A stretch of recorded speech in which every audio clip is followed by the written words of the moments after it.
Hi everybody, this is the Baseball Hut, the amazing, spectacular, terrific, the great one, the People's Champion. Your host, welcome back to the Baseball Hut 2. I hope you like this video and hit that subscribe button. So here we have something interesting. If you're interested in this kind of stuff, you're interested in the White Sox, what many people are, because they are a disaster. They are at the bottom, which if you're somebody that would be interested in buying them, you would buy low, sell high. Well, Jerry Reinsdorf has not gotten that, hasn't gotten the memo there in the nursing home or wherever he is. But he did not know that. Apparently, he's owned the team for over 40 years. They won the World Series in 2005. In 2021, they won 93 games. 3 years ago, they won 81 games with Tony La Russa those 2 years, the Hall of Fame manager. Then the last 2 years, they had Pedro Grifo, and they went from, check this out, 93, 61, 93, 81, 61, and then, of course, 41 and 121, the most losses of the modern era in Major League Baseball. And, of course, they fired him, and they brought in Grady Sizemore. I didn't even know he was a coach. I thought he was still playing. But anyway, apparently, according to this report from Yahoo Sports, White Sox owner Jerry Reinsdorf reportedly in discussions about selling the team after a historically bad season. Reinsdorf purchased the White Sox for about $20 million in 1981, 4 years before he bought the Chicago Bulls. So he's been very successful as an owner. Not so much with the White Sox. They had that one championship. He was able to break that. That was a long time coming because, they had the black eye on them, on their franchise since 1919 when that great team was pissed off at Charles Comiskey and threw the 1919 World Series versus the Cincinnati Reds. So they've had that black mark. Now they have no black mark, but at least it's honest. At least the losing they're doing is honest. After the worst season in Major League Baseball history, Jerry Reinsdorf is apparently seriously contemplating selling the Chicago White Sox. Reinsdorf is open to the idea and active discussions with a potential buyer for the White Sox. According to The Athletic's Brittany Giroli, it's unclear how far those discussions, reportedly with a group led by former player, coach, and executive Dave Stewart, a.k.a. Smoke, have progressed. Reinsdorf purchased the White Sox for about $20 million in 1981, which makes him the second longest active owner in the league, behind only the Steinbrenner family, who owned the New York Yankees. According to Forbes, I would mention he would have been third. Of course, the Wilpons owned the team with Nelson Doubleday since 1980. Just to sort of give you an idea. The White Sox are worth a little more than $2 billion. They're the 15th most valuable team in the league. Interesting.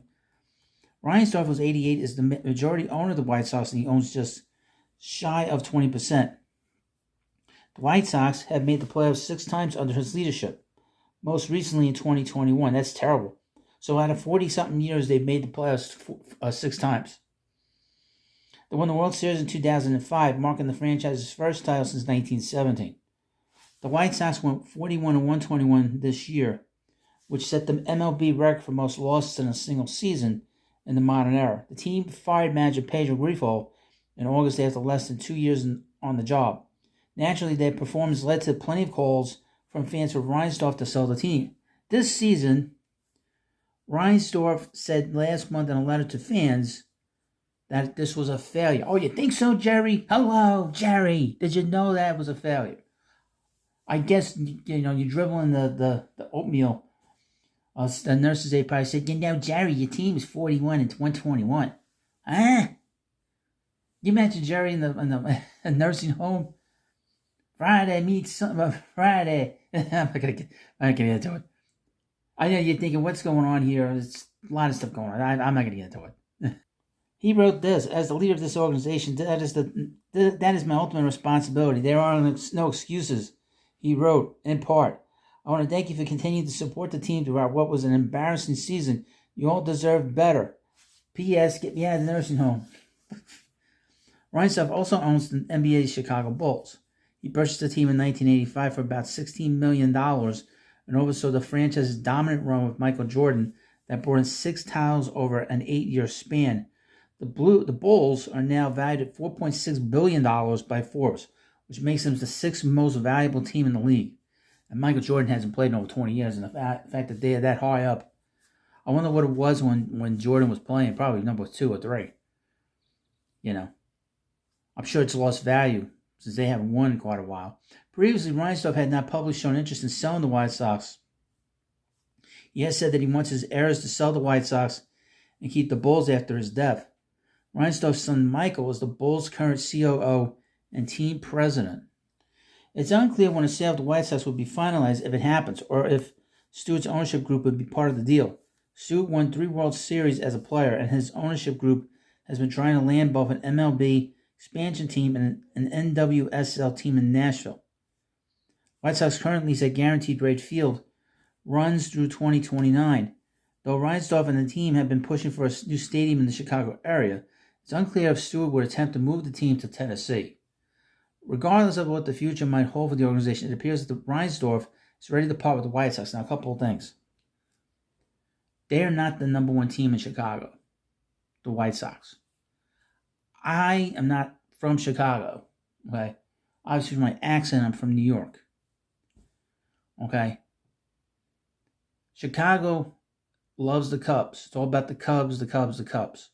The White Sox are not the Cubs.